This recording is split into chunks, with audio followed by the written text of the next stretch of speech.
En este primer vídeo de esta sección quiero hablar sobre Pinochet. Sobre qué pasó exactamente con Pinochet, qué pasó realmente con Allende, y quiero dar una visión desapasionada de la historia, la versión real. ¿Fue tan liberal como lo pintan? ¿Fue realmente un golpe de estado? Hablemos de esta persona con sus luces y sus sombras. Sí, ya lo sé. Lo primero que vais a decir es que era un asesino. Sí, era un asesino. Eso es indudable. Era un asesino. No era un asesino, era un libertador. Y este video es para responderle a Adrián. Adrián me cae muy bien, tuvimos una entrevista hace unos meses.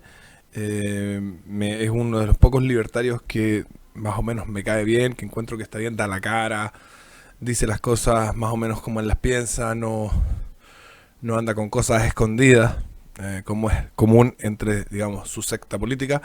Pero hizo este video de muy buena fe y no quiero refutarlo porque no es refutarlo, porque en general prácticamente todo lo que se dice en el video es correcto.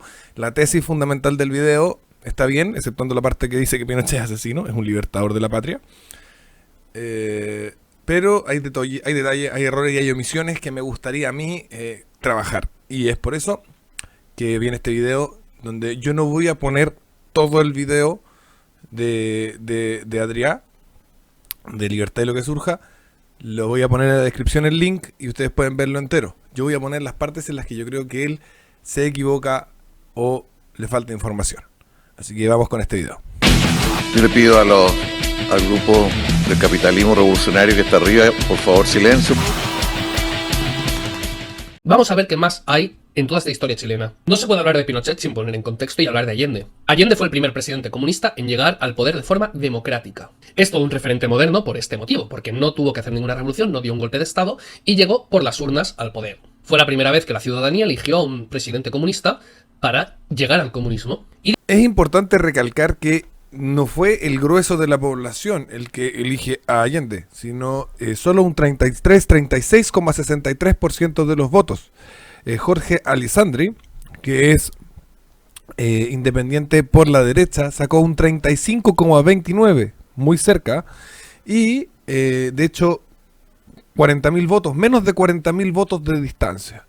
Y Radimiro Tomic, del Partido Demócrata Cristiano, de la tercera vía, sacó un 28,08%, con aproximadamente más o menos 250.000 votos menos que Allende. Por lo tanto, no es que Allende ganó porque la mayoría de la gente lo eligió. De hecho, poco más de un tercio de la población lo eligió. Lo que pasa es que el sistema electoral de esa época llevaba esa elección de 36% de elección presidencial directa, en lugar de pasar a un balotaje o segunda vuelta, como se usa hoy en día en casi todos los países de Latinoamérica o los que tienen elección presidencial directa, se llevaba a una elección parlamentaria, donde Allende ganó. Y de ahí ya aparecieron nacionalizaciones, fijación de precios, subidas de salarios por decreto y otros proyectos de ley que no se hablan demasiado de ellos, como por ejemplo un trípode legislativo en la defensa de la raza, que contemplaba la esterilización de los alienados mentales y que constaba de tribunales de esterilización. Esto existe, es un proyecto de ley firmado por Allende, que defendía todo el tema eugenésico y todo el tema de las razas, rollo nazi. Lamento defender a Allende, pero el trípode legislativo en defensa de la raza era una ley principalmente orientada a las enfermedades venéreas,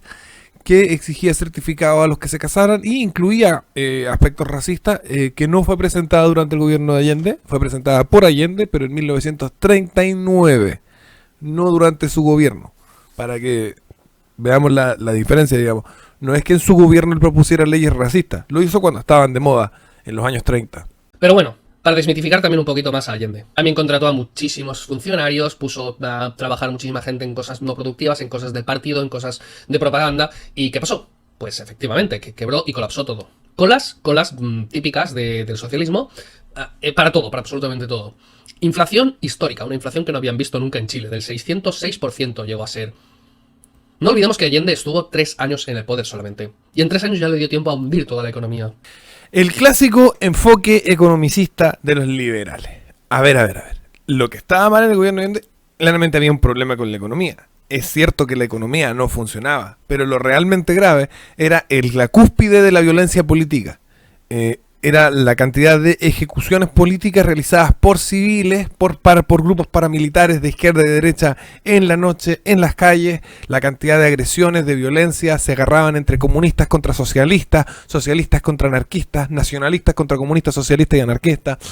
todo el mundo peleando en todas las esquinas, había violencia política, pegándose con palos, piedras, con balazos, muchas violaciones de mujeres, tomas de empresas, tomas de fondos. No era todo solo que te quitaran tu empresa, era que se tomaban tu empresa y violaban a tu mujer y te ejecutaban en la puerta de tu empresa. Esas son las cosas que ocurrían durante Allende y esas son las cosas que hay que desmitificar, porque Allende todos sabemos que destruyó la economía de Chile. Todo el mundo lo sabe, todo el planeta Tierra lo sabe, que hubo 700% de inflación, que la gente hizo colas, que se murieron de hambre, un poco lo que pasa en Venezuela.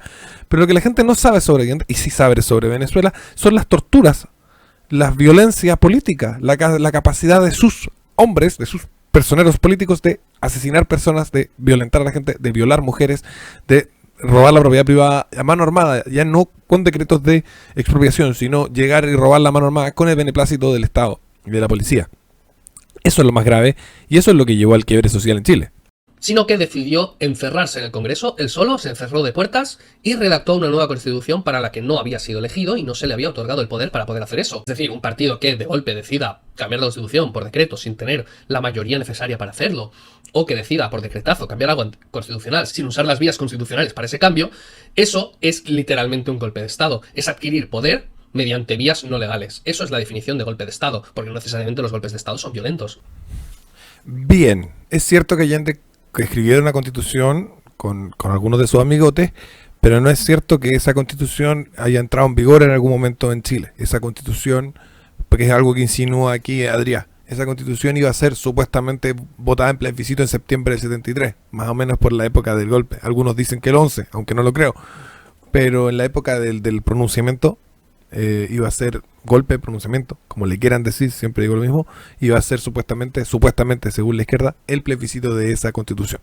Todas estas medidas anticonstitucionales se resumen en 20 violaciones concretas de la Carta Magna, incluyendo el amparo de grupos armados, la tortura, las detenciones ilegales, la mordaza de la prensa libre, la manipulación de la educación y la confiscación de la propiedad privada.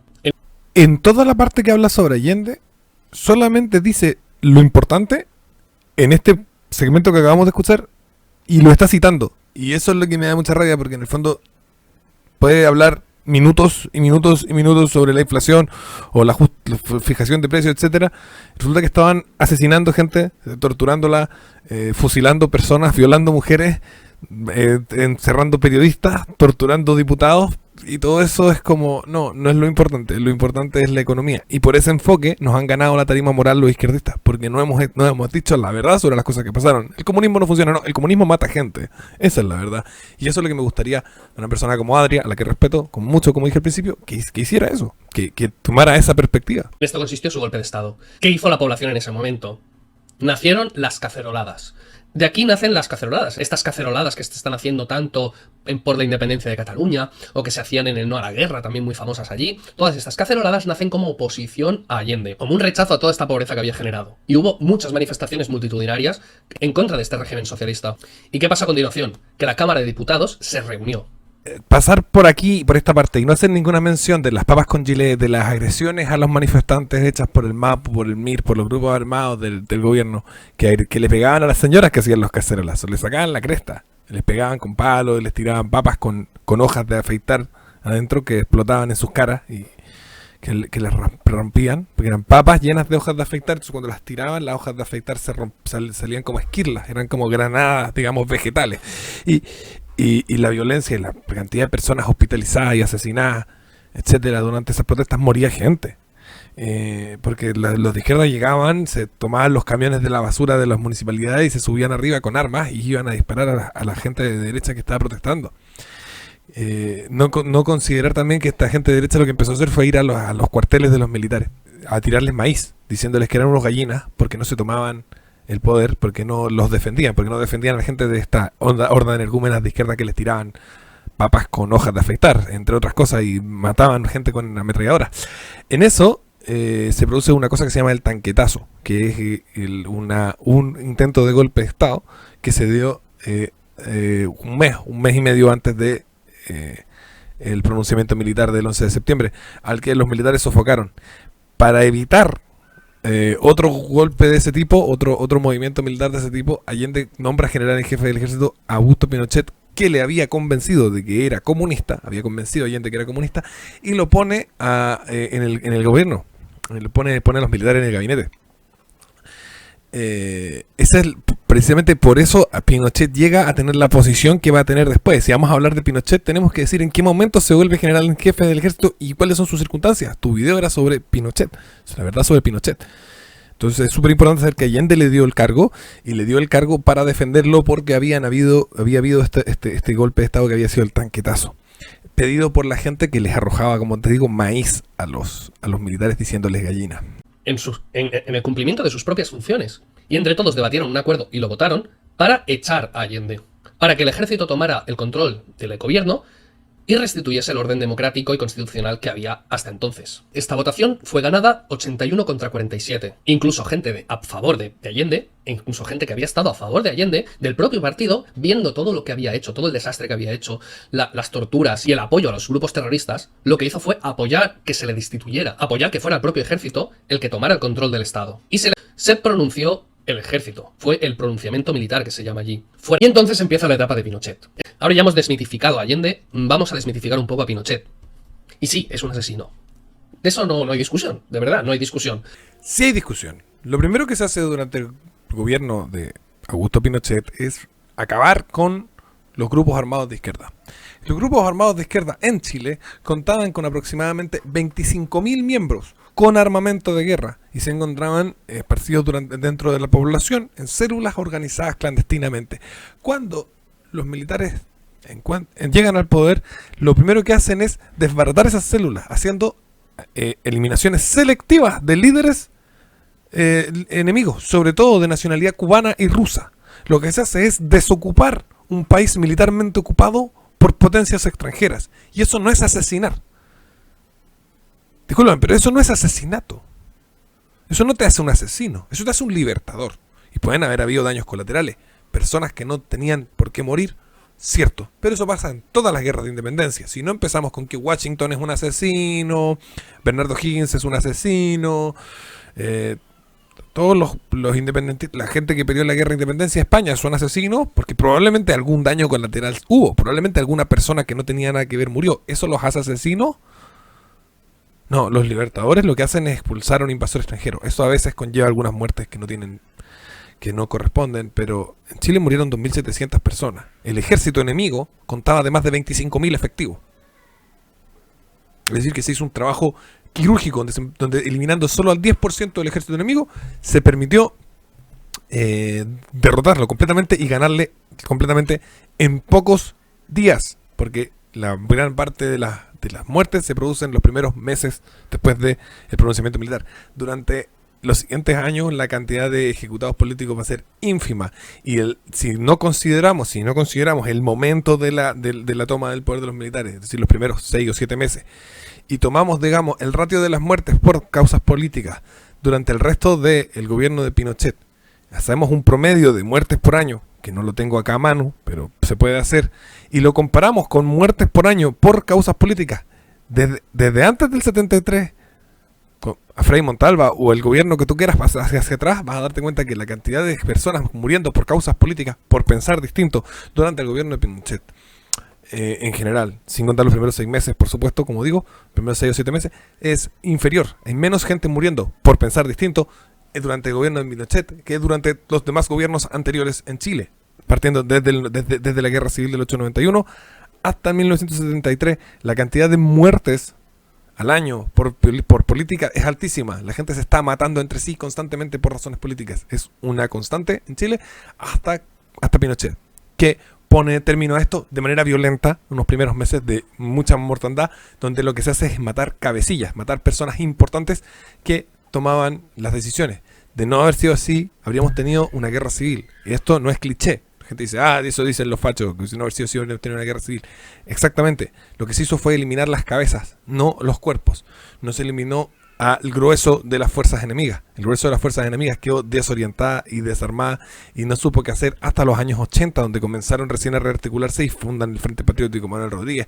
El MIR pierde mucho sentido desde el año 76 ya. Si uno ve el récord de atentados y de violencia, el MIR desde el año 76 ya prácticamente no existe. El año 78 es un año ya totalmente de paz, y esto volvería en los 80 la violencia. Entonces, de nuevo decir, asesino está en duda, se cuestiona. ¿Por qué? Porque no llamamos asesinos a los libertadores de la patria. Sabemos que hay daños colaterales, sabemos que hay muertes de inocentes, como en todas las guerras de independencia. En Chile se expulsó a un ejército invasor extranjero y eso en parte es uno de los precios a pagar por la libertad de un pueblo. A partir de este pronunciamiento militar, de forma aprobada por la Cámara de los Diputados democrática, Pinochet se pone al cargo del Estado de chileno. Y vemos que históricamente no todo es tan fácil como decir que fue asesorado por los Chicago Boys y fue todo un crecimiento liberal. No, la historia no va así. La economía de Pinochet tiene 4 etapas. Vamos a analizarlas. La primera etapa fue la etapa continuista. Fue la creencia de que el socialismo no funcionaba porque no eran ellos quienes lo estaban dirigiendo. Esto pasa mucho. En todas las generaciones siempre hay gente que dice, no, es que la Unión Soviética no funcionó porque, mira, no hicieron esto. Vamos, que hay gente que se cree que si hubiesen dirigido ellos la Unión Soviética hubiese funcionado. Pues Pinochet era uno de esos. Pinochet siguió con las mismas medidas. Del 73 hasta el 77 siguió con el socialismo. Siguió con todo nacionalizado, siguió con la inflación, no tanta, pero sí, seguía habiendo inflación. Y se dieron cuenta de que eso no funcionaba, que eso no tenía ningún sentido de ser. Entonces, a ver, Pinochet se encontraba frente a la difícil misión de coordinar 3 grupos políticos que conforman básicamente la derecha, conservadores, liberales y nacionalistas. En el momento en el que se produce el pronunciamiento militar, los nacionalistas tenían mucho más leverage, como dicen los gringos, tenían mucho más con qué negociar y imponer sus medidas. Porque tenían más gente en la calle, porque tenían este grupo Patria y Libertad que ahora había pasado a formar parte de los cuerpos digamos, de los cuerpos que perseguían, de los cuerpos de inteligencia del Estado que perseguían al terrorismo de izquierda, porque tenían un miembro de la Junta que era Lee, el Lee creo que era de la aviación, etcétera. Entonces tenían una capacidad de negociación muy alta respecto de qué medidas imponer. No fue una etapa socialista, sino que fue una etapa nacional socialista, donde hubo cierta devolución de propiedad privada, donde hubo ciertas cosas así, pero seguía dirigiéndose la economía. Los nacionalistas no son personas que creen que el socialismo no funciona porque no están ellos. Los nacionalistas son personas que creen que el socialismo no funciona porque los socialistas se levantan tarde y se dejan la barba y el pelo largo y no se duchan. Eso es lo que cree básicamente por hippie. Estos tipos no funcionan porque van con barba y van sucios y mal vestidos. Si el socialismo lo llevara gente con traje y afeitada y con colonia, debería funcionar. Eso es la visión nacionalista. El nacionalismo tiene mucho de la estética, tiene un cuidado terrible por la estética. Entonces los nacionalistas dejan un poco la cagada, el país no se arregla mucho. Pero los Chicago Boys, te corrijo, llegaron en el 75. Los Chicago Boys no son parte de la solución al problema chileno. Los Chicago Boys le dieron buenas matemáticas al socialismo nacionalista, pero después le van a dar buenas matemáticas al proyecto de reformas que van a realizar 2 hombres grandes, uno del liberalismo y otro del conservadurismo. José Piñera Echeñique, hermano mayor del actual presidente de Chile, y Jaime Guzmán Errázuriz, asesinado en 1991 por comandos del Frente Patriótico Manuel Rodríguez de la izquierda. Esas 2 personas van a dar forma, no los Chicago Boys, esas 2 personas van a dar forma al nuevo Chile. Y esas dos personas toman un liderazgo precisamente porque dan una crítica a las políticas que se están llevando a cabo que hace sentido. Tanto Jaime Guzmán como José Piñera van a decir que, primero que nada, la política de persecución, tortura y desaparición de los líderes de los movimientos terroristas de izquierda va a traer problemas en el futuro y que lo que hay que hacer es juzgarlos adecuadamente. Y ambos también van a decir que la situación económica no está funcionando porque falta aplicar medidas de tipo libertario, porque ambos son seguidores fanáticos de Ludwig von Mises. José Piñera era seguidor de Mises y Hayek, y Jaime Guzmán mezclaba mucho más a Mises con Primo de Rivera, lo cual es un poco extraño. José Antonio, Primo de Rivera y Mises, pero ahí está. Ese era el conservador católico, muy conservador y muy libertario, Jaime Guzmán. Ellos dos Jaime Guzmán va a liderar la creación de la nueva constitución y José Piñera desde el Ministerio del Trabajo va a cambiar completamente la estructura económica del país a través de lo que son las AFP, lo que son la privatización de las pensiones, la privatización de los seguros de salud, todo ese tipo de cosas, que además él va a dirigir discursivamente el proceso de privatización de otras industrias y de liberalización de todo tipo de materias económicas, con su discurso mesiánico, con I. ese va a ser Pepe Piñera. Esos dos van a ser los transformadores de Chile. Los Chicago Boys solamente aportaron ayudas matemáticas. Los Chicago Boys no participaron del proceso de transformación profundo que vivió Chile en un sentido intelectual, sino en un sentido técnico. Le aportaron capacidad técnica al gobierno de Pinochet. En todas sus etapas, los Chicago Boys nunca se fueron del gobierno de Pinochet. Y también en el video cuentas que Milton Friedman asesoró a Pinochet y trabajó asesorando a Pinochet. No, Milton Friedman vio a Pinochet una sola vez en su vida y le dejó una carta de 2 páginas cuando se fue. No hubo una asesoría constante. Milton Friedman solamente fue una vez a Chile, dio una conferencia y luego vio a Pinochet un rato, unas horas, y le dejó una carta y se fue. Y no hubo más, no hay asesoría de Milton Friedman a Pinochet. Los diseñadores, los creadores, los artífices del milagro chileno no son los Chicago Boys y no es Milton Friedman. No, esa es una mentira del mainstream. ¿Para qué? Bueno, como dice Hans Hermann Hoppe, para ocultar a los verdaderos. Y siempre se ocultan los verdaderos porque si se conocen los verdaderos puede que la gente se encante con estas ideas. Es mucho más entretenido ser seguidor de Mises que ser seguidor de Friedman, aunque yo no siga ninguno de los dos. José Piñera y Jaime Guzmán son los verdaderos artífices de lo que pasa en Chile. Y eso comienza a pasar a partir del 78. Los Chicago Boys llegan en el 75. ¿Qué pasa ahí? Hay un cambio ideológico. No hay un cambio económico, técnico. Hay un cambio ideológico en el régimen, dado que fallan las posiciones de los nacionalistas y los nacionalistas pierden sus bases de apoyo. Y los conservadores con eso, tanto conservadores como libertarios, se van a fortalecer dentro de el conglomerado. Te recuerdo, había que conciliar estas 3 partes. Entonces contactaron con una escuela de economía chilena que tenía contactos con la escuela de Chicago. Y de ahí nacen los Chicago Boys, y de ahí nacen las conversaciones entre Milton Friedman y Pinochet. Milton Friedman, que no solo asesoró a Pinochet, sino que asesoró más países, incluida a la China comunista. Que se dice que Milton Friedman estaba a favor del régimen pinochetista y todo eso por aconsejarle y demás. Entonces también por esa lógica tendríamos que decir que es un comunista porque asesoró a la China socialista. O sea, no tiene mucho sentido decir eso. Entonces Pinochet, que no era ningún genio de la economía, pero era lo suficientemente humilde como para saber eso y delegar esas funciones a otras personas que sí sabían, y decidió ceder a los Chicago Boys el Ministerio de Hacienda, el Ministerio de Economía y el Banco Central. ¿Y entonces esto mejoró la economía? No. Milton Friedman ya había avisado que al aplicar estas medidas iba a haber una fuerte caída del PIB y de la calidad de vida de los ciudadanos. Evidentemente, el reajuste no es fácil, el reajuste necesita un tiempo. Cuando tú te estás cayendo por una ladera, estás rodando, cayendo hacia el vacío, en el momento que pones las manos y te intentas coger algo, te haces daño en las manos. Pero es que la alternativa era caerse por el precipicio. Así que si querían frenar esa caída al abismo, lo que tenían que hacer era sacrificar un poco los bienes presentes para tener una visión a largo plazo. Entonces, en ese reajuste, en ese despido masivo de funcionarios, en esa reducción increíble del gasto público, al quitarse aranceles con el exterior, también las empresas de dentro y la producción interna no podía competir con la producción externa, porque el proteccionismo lo único que hace es atrasar tu empresa, atrasar tu industria y perder competitividad y ser más ineficiente cada vez. Evidentemente que aumentó la pobreza. Sin embargo, al abrir todo eso, al bajar impuestos, al abrir el comercio con el resto del mundo, atraer inversión extranjera, bajar impuestos, bajar regulaciones, pudo crecer la economía chilena muchísimo. Hubo crecimientos bestiales desde el 77 hasta el 82. Sin embargo, ¿qué problema había? El tipo de cambio fijado al dólar. Un tipo de cambio fijado y ligado al dólar que hizo que se fuera todo al garete con la crisis siguiente que hubo en los 80, la crisis del petróleo. Al tener este intervencionismo, este tipo de cambio fijado, la crisis que afectó al resto del mundo afectó también a Chile. Bien, una vez más hablamos de economía. Adrián habla de economía sin hablar de política. ¿Por qué se fija el tipo de cambio al dólar? Y se fija muy barato. Para contentar a los nacionalistas. Porque cuando los liberales, los libertarios y los conservadores van a tomar su turno en la creación de las políticas públicas en Chile, los nacionalistas van a envolverse locos diciendo que los extranjeros y los judíos internacionales, sionistas y los masones internacionales, enemigos de la patria, se van a comprar toda la industria nacional y van a ser dueños del país.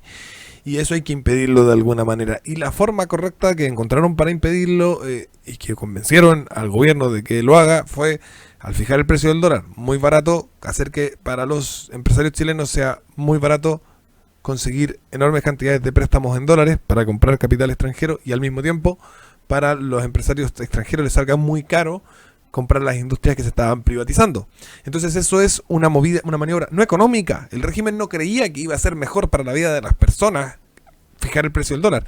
Era una maniobra política. Tenías que acallar cierta parte de tus bases que estaba haciendo ruido. Tanto ruido que hay un conflicto entre el pinochetismo y los nacionalistas, donde termina destituyéndose al líder de los nacionalistas, que es Lee, y hay toda una crisis en la Fuerza Aérea. Bien, entonces es mucho más profundo el problema. Y eso va a desencadenar una tremenda burbuja, sobre todo por la compra de dólares clandestinos, etcétera, donde ahí Sebastián Piñera tiene algunas gallitas judiciales y va a caer la crisis de 1982, donde para paliar la escasez de dólares, el Estado chileno se ve obligado a liberar el precio del dólar, y en la liberación del precio del dólar, las deudas en dólares de los empresarios chilenos se multiplican. Y no tiene mucho que ver con la crisis extranjera, tiene más que ver con un problema de burbuja propia que nos montamos con respecto al dólar. Eso. Y Pinochet decidió que fuera liberalismo, que de golpe iba a aplicar medidas keynesianas, gasto público, aumento de los funcionarios, intervencionismo, y de golpe empezó a hacer medidas keynesianas. Como vemos, Pinochet tanto fue socialista, como fue liberal, como fue keynesiano. O sea, él no se metía en... Él idea económica poca tenía. Simplemente iba cambiando de asesor iba pasando el tiempo. Y del 82 al 85, lo que duró la crisis, fue keynesiano, alto gasto público y medidas que ya conocemos, socialdemócratas. A ver, durante el periodo de la crisis del 82, la economía chilena, si bien se mueve hacia el keynesianismo, son básicamente dos medidas importantes dentro de otras menores las que son realmente keynesianas. Una fueron los programas de trabajo, el PEN y el POG, y que tenían la idea de que las personas que estaban cesantes no murieran de hambre. O sea, la crisis fue muy grave y habían personas que peligraban realmente de morir de inanición. La burbuja que explotó era muy grande en dólares, era todas las privatizaciones y más. Entonces la crisis era grave. Se tomó una medida keynesiana muy menor que tenía que ver con el PEN y el POG, que tenía que ver con dar trabajo a personas haciendo esto de hacer hoyos y taparlos y todas estas cosas que son keynesianas, con la intención, ¿no es cierto?, de que no muriesen de hambre. Entonces fue muy focalizado a la gente muy pobre, fue algo muy pequeño, fue una política de tipo incentivo fiscal. Y respecto a las políticas de incentivo monetario, básicamente lo que se hizo fue rescatar a la banca. Rescatar a la banca, a diferencia de como se ha hecho en todos los demás países del mundo, en todas las demás crisis, se rescató a la banca prestándole el dinero y se le hasta cobrado. Hasta el día de hoy hay algunos bancos que pagan el rescate que se les hizo en 1982 mensualmente al Estado de Chile.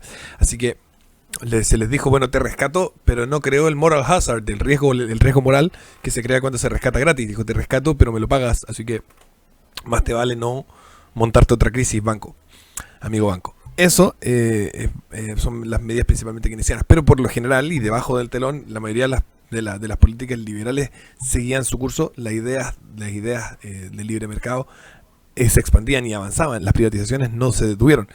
Así que no es cierto que hubo un periodo íntegramente keynesiano, solo se tomaron algunas medidas puntuales keynesianas con intenciones bastante positivas. Tal vez, como dice Adria, eso disminuyó la posibilidad de que se arreglara luego la crisis, sí, pero también evitó que personas murieran de hambre.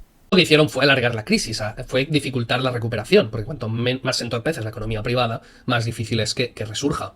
¿Y qué pasó después del 82? La cuarta fase económica.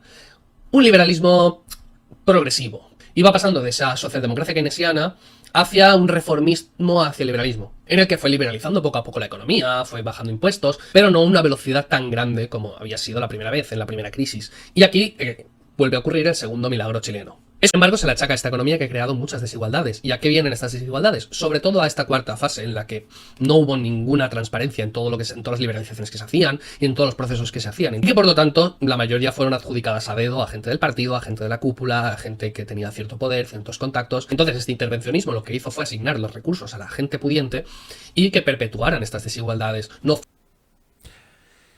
Sí, no. A ver, el sistema que se instauró se le acusa de crear desigualdades, pero la verdad es que las desigualdades en Chile no han hecho más que disminuir, al menos a nivel intergeneracional, y a nivel de Gini se han mantenido estables en los últimos 300 años en Chile. Las desigualdades se han mantenido estables en los últimos 300 años a nivel de Gini. En cambio, a nivel de lo que es intergeneracional, no ha hecho más que descender desde 1975 hasta ahora.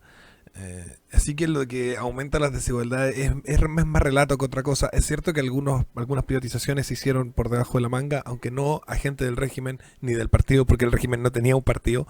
De hecho, las personas que tenían el partido de Pinochet, que era Avanzada Nacional, que era un partido nacionalista, hoy en día las personas que eran militantes de ese partido hoy en día son de las personas pobres que hay en la derecha chilena, y eso tiene que ver con que no se favoreció el partido, sino que se hizo un poco lo que se hace en China o lo que se ha hecho en Corea del Sur algunas veces, que es decir, este amigo de los políticos, además es buen empresario, entreguémosle tales negocios, digamos. Entonces, ahí está Leroux, Ponce Leroux, que no es mal empresario, pero también es un estafador y un corrupto, que se hizo con la mayor empresa de litio mundial. Claro, él tenía contacto familiar con Pinochet, pero no era del partido, ni siquiera es de derecha, es de izquierda, pero era familiar de Pinochet. Y se hizo y es buen empresario, pero es un estafador y un corrupto. Es un ejemplo, pero en el fondo eso no ha aumentado las desigualdades en Chile, sino que las ha disminuido brutalmente. Las desigualdades en Chile no han hecho más que disminuir. La única que el Gini general, así como visto como del global de la población, se ha mantenido estable en 300 años, pero todos los demás indicadores de desigualdad han disminuido de forma grotesca en los últimos 30 años. Eso. Y durante todo este tiempo, Pinochet restituyó el orden constitucional, creó una nueva constitución con separación de poderes, Estado de Derecho y todas estas garantías frente al Estado. Y podemos decir realmente que Pinochet era un dictador, porque sí que fue puesto por un orden democrático y fue puesto por la democracia chilena. Sin embargo, luego se quedó allí y no convocó elecciones. Era una dictadura porque no había urnas, no había otra cosa que elegir. Bueno, no es del todo cierto, ya que fue elegido ahí para restablecer el orden democrático y para restablecer el Estado de Derecho, y Pinochet fue haciendo referéndums. De hecho, hizo dos. Hizo dos referéndums sobre su permanencia. Y el primero lo ganó. Él dijo, ¿queréis que siga en el poder? Y la gente votó que sí, que querían que siguiese Pinochet allí. Pero claro, con Franco también se votaba. Estos referéndums pues tendrán una seriedad bastante nula, ¿no? Bueno, no queda muy claro, porque luego convocó otro referéndum y lo perdió. Un referéndum que había convocado él, que había hecho él, simplemente consultó al pueblo, consultó a la ciudadanía, si querían que él siguiera. Y votaron que no, y se fue. Algo muy curioso, sinceramente, me parece muy interesante que un dictador, o que una persona al mando, haga abiertamente un referéndum sobre su permanencia, sea lo suficiente democrático para que pueda llegar a salir que no, y que, al haber salido que no, él se vaya. No son solo dos, son varios más los plebiscitos. Hay uno del 78 sobre derechos humanos, otro sobre amnistías, uno sobre la no injerencia de la ONU en los asuntos chilenos. Hay un plebiscito sobre algunos ajustes a la Constitución que se hace después del plebiscito donde Pinochet pierde. Dice, claro, si perdí yo, probablemente la gente tampoco quiere la Constitución que viene conmigo, y se hacen algunos ajustes en temas de elecciones municipales, algunas cosas van a cambiar porque los partidos de la oposición, los partidos del no, los partidos contrarios a Pinochet pasan a entrar a la mesa de negociación en la Constitución y van a decir, queremos estos cambios. Se politizan las elecciones municipales, que la Constitución original de Pinochet y Jaime Guzmán las dejaba fuera los partidos políticos de la elección, por ejemplo, de los municipios. Ahora vuelven los partidos políticos a las elecciones de los municipios. En la Constitución y los cambios constitucionales que se le van a hacer, se va a prohibir el aborto a todo efecto, y etcétera. Todos esos cambios son plebiscitados en los años siguientes al plebiscito donde Pinochet pierde. Se plebiscitan, creo que 2 veces los cambios constitucionales. Así que hay al menos 4 plebiscitos, si es que no más, y me estoy dejando algunos. Plebiscitos, es decir, referéndums, ¿vale? Así que la etapa pinochetista es más compleja de lo que se piensa. Es más compleja, tiene muchos más detalles que lo que realmente nos cuentan. Pinochet mató aproximadamente a 3.000 personas. Sí. No, son aproximadamente 2.700 personas. 2.700 personas. La cifra de 3.000 incluye todas las muertes políticas durante los 17 años de gobierno de reorganización nacional o gobierno militar. En esos 17 años murieron 2.700 personas por manos del régimen, normalmente en su gran mayoría terroristas de extrema izquierda, y 300 personas en manos de los terroristas de extrema izquierda. Así que eso, 2.700 terroristas de extrema izquierda y 300 víctimas del terrorismo de extrema izquierda. Y ahí sale la cifra de los 3.000, pero en realidad son 2.700 más 300, para que lo tengas claro. Hasta aquí el vídeo de hoy, espero que os haya gustado, espero que esta nueva sección de historia os guste, contando la historia real de lo que pasó en realidad y no lo que los medios cuentan o lo que la escuela estatal cuenta. Bueno, Adrián, ¿qué decirte? Me encantó tu sección, acabo de ver también tu segundo video sobre la revolución o golpe de estado de los bolcheviques, que no es ni lo uno ni lo otro, ¿eh? Tú lo llamaste golpe de estado y también la gente le llama revolución. Creo que también voy a responderlo. Si a la gente le gusta, que te corrija, porque a mí me gustó tu sección y creo que en el fondo el enfoque está adecuado, aunque falta yo creo que falta ponderar bien las cosas y no hablar tanto de economía y hablar más de lo que a la gente le importa más, que te maten es más grave a que te roben, que te violen es más grave a que te roben, ¿no es cierto? Que te metan la mano en el bolsillo no es lo mismo a que te metan algo por el culo. Y claro que te roben es grave, pero es lo último. Es lo menos grave de las cosas graves que te pueden pasar. Así que vamos a ver si logro hacer que cambies de enfoque o yo darle mi enfoque a estos videos que haces tú. Así que los voy a seguir respondiendo. Si es que a la gente le gusta, díganme abajo si les gustó que responda o que corrija a Adrià. Y lo voy a seguir haciendo porque también creo que hay harto que corregir en el video sobre la Revolución Rusa. Un abrazo, compadre. Espero que no te molestes con mi video crítica o respuesta o lo que sea. Nos vemos más adelante. Y recuerda que tenemos hablado por interno y en vivo en mi canal, que hablamos en mi canal en vivo de un posible debate sobre propiedad intelectual. Así que lo vamos a hacer probablemente en tu canal o en el mío o donde quieras, pero tenemos que hacerlo porque se lo debemos al público. Nos vemos, Adrià. Un abrazo y un abrazo a todos los chicos de Capitalismo Revolucionario. Recuerden suscribirse, compartir y donar. Chao. Los quiero. La revolución necesita de tu ayuda. Deposita, suscríbete, comparte los videos, apórtanos en el Patreon para que podamos seguir luchando por la libertad.